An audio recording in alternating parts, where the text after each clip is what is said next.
welcome to round 4 of the Parenting Roundabout podcast for the week of July 26th. I'm Catherine Waleko, and I'm here with Terry Morrow. Hello. And Nicole Eredix. Hello. As moms of teens and young adults, we've survived those little kid days, yet we're still rethinking the decisions we've made all through our kids' lives and worrying about what's going on right now. Today's Thursday, which means it's time to give into our obsessing. And today we're obsessing about non-toxic parenting advice. Parenting advice that does not contain poisonous substances. So last week we complained about toxic parenting advice, and it was all focused on what not to do. And during that episode, we said that offering suggestions on what to do would probably be more helpful than just saying, don't do this. So we thought we better, put our money where our mouth is and come up with some strategies that we used in our parenting that actually worked and that we can recommend to others. Hey, actual positive, useful parenting content. Parenting Roundabout podcast. Save this episode. We're going to try.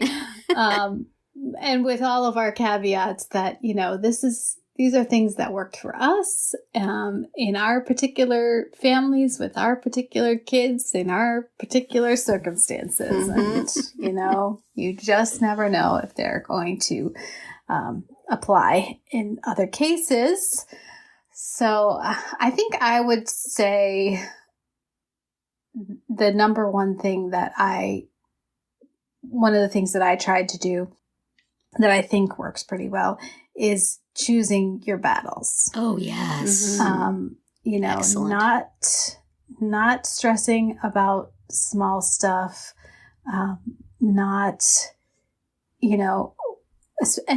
when kids are little, a lot of it is not a big deal, I mean, I do believe in little kids, little problems, big kids, big problems. That's, again, not always the case, of course, if kids have, developmental delays or other issues when they're small, then you do need to take care of them. You do need to address those things. But anyway, things like what they wear, as long as they're, not naked or going barefoot in the winter. Or, maybe how they arrange their room, or, what colored pencil they use to do their homework, whatever it is. If you can give the child a little bit of agency, then that usually benefits both of you. So that's what I would say. Yeah, that's great advice. How about you, Terry? What would you? Well, I think one thing that worked super well with my son is giving time for transitions. Mm-hmm. Now, my son was not able to, if he was engrossed in something, to stop when I said stop and move on to something different. He could not do that. He would not, quote unquote, obey under those circumstances. And even the 1, 2, 3 magic was kind of in vogue then. Even a count of 3 wasn't enough. But you know what? A count of 10 was enough. If I started counting to 10, the building of the numbers would get his attention, cause him to feel a little stress, and make him to change it. Almost always a count of 10 got it done. And also, say if we were going to the park, if I said time to go, I would have a problem. But I would give him a 10-minute warning, and then I would give him a 5-minute warning, and then 4, 3, 2, 1, and then I'd count down the last minute, and then he would come. It would be no problem. Now, you say this to some people, and they say, you're indulging that kid, he should come when you call, he should do what you say. And I say to those people, have you ever used a snooze alarm? Have you ever left the clock in your car a little bit fast so you know you'll get someplace early? Have you ever said to your child who calls you, just a minute, let me finish this TV show, let me finish this little bit of work, let me finish what I'm doing? We give ourselves this time all the time. It's a natural thing to do. We would be upset if somebody wanted us to snap to. Why do we expect kids to do it? Especially if you have a kid who has some motor planning, auditory processing problems, you've got to give them that time because they can't leap from one thing to another. It takes them time to understand, to hear what you've said, understand what you've said, and translate it into action, which was the case with my son. But just in general, it's kind of a humane thing to do, Just give them a heads up, then give them another one. It's not like you're going to be counting to 10 for an hour, but figure out how much time they need and give them that time. And then you will avoid so many conflicts. It will make your life so much easier. Honestly, that was really a lifesaver for us to figure that out. And it always worked. It was great. Almost never did he not do it in 10 seconds. And I think the key is what you said, like figure out how much time they need and give it to them. Like, for your kid, it was a count to 10. Yeah. For another kid, it was 6 or, you know what I mean? Like it's going to be different, but the key is that you're tuning into what your kid actually needs. Yes, and you are in charge because you are making that decision, figuring that out, making that decision, and providing that time. It's so much better than just fighting about it. If you're constantly fighting about something, then it's not working. Right. And you need to find another way, even if everyone else says, well, this is the right way. Yeah. Obviously it's not, for that kid at that time. It's a lot of work pulling yourself out of something you're engrossed in. It's hard for adults. Why we expect it to be easier for children, I don't know. It's harder for them. So, anyway, that's my advice. Give it a try if you have a situation like that. Yeah. It probably even works with teenagers and young adults. I should try it. Now I've moved on to just if I need him to do something, I text him. And then he does it. But he's 28 now. Well, and that's about finding the communication style that works for your kid. Because if you yell for him, he feels the emotion of it and he gets all upset. But if you text him, he doesn't. So it's at each phase of your kid's development, finding the thing that works and then doing it and feeling proud of yourself for having figured it out. Right. What have you figured out, Nicole?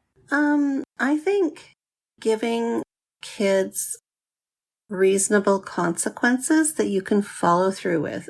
Yes. Or very not even important part. Yeah, maybe consequences is a strong word these days, but not automatically jumping to I'm going to take your phone away or I'm going to take your video game away for a week, right?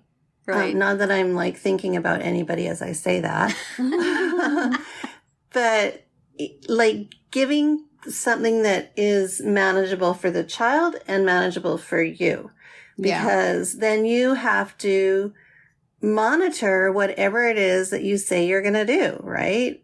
And that's the other thing, is to follow through with what you've asked or what you've kind of discussed with your child. Right. So don't jump to the biggest, worst consequence right off the bat, because after that you have nowhere to go. There's other ways. You don't always have to necessarily jump to this big dramatic event. Right. Which so often turns out to be more trouble for you than for them. Totally does. And especially when your spouse or your partner doles it out. And then they work all day away from home. And you're like, really? Did you ever use timeouts or time in? Timeouts work pretty good for me. And I don't know if I ever did time in, which means you have to hang with mom. It's mortifying to some kids. Not really. What did we do? I mean, we did do we took away things that not big things, but we would have them, I don't know. We would take away some 5 minutes, 10 minutes of TV time or something like that, right? Yeah. 15 minutes of TV time or something that wasn't going to be something that they would remember for the rest of their life. We used to have large and elaborate point systems that we would use to credit and debit for things, but I couldn't keep it going. It was too complicated. Yeah. But there should be simple versions of that. Put a penny in a jar, take a penny out, or something like that. See, but then the teacher in me would say, don't ever take a penny out. Just give them what they earn.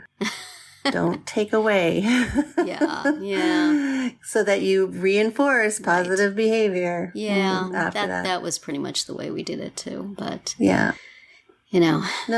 Consequences know. are hard to figure out. Yeah. It has to be meaningful to the kid, but not so big that it's too punitive or it's too much inconvenience, because then you won't follow through. But I just hear I'm sure you've all heard it too, or maybe you've even said it too in a fit of frustration because we're not perfect. But you hear parents saying, "That's it, I'm taking away your video games for a whole, Don't say that because you're not going to do it. No, you're not going to do it." Yeah. And I'm like, and I just think, oh, honey, don't pull out the big guns right away. Bless your heart. Good luck with that. Yeah. But you gotta pick the other piece of advice that I feel is worth mentioning, because it really changed how we parented our kids in many aspects, is somebody told us this when our kids were little, but always make sure there's a space for your children and their friends, so that, and welcome their friends. Yeah. Because so that then you can you'll spy on them become, and find everything out. You'll become the go-to place. They'll feel comfortable bringing their friends over, and they'll be around home more. So yeah, that did work for us. So yeah, a little piece of advice. Right. Yes. Which means don't be telling the girls they have to put shirts on. Yeah. Lose your status. See past podcasts. But anyway, and of course, if you are not sure about what kind of advice to give, you can always listen to our podcast. Absolutely. Because we are pros at giving advice. Every now and then we say something useful. It could happen. Yes. Listen to every episode to make sure you get it. Exactly. Every single one of them. All right. That's it for today's round 4. Tune in tomorrow when we'll share our roundup of things we've been using or enjoying lately that we think deserve a shout out. Find all our episodes at parentingroundabout.com and talk back in the comments there, on our Facebook page, or on Twitter, where you will find us at Roundabout Chat.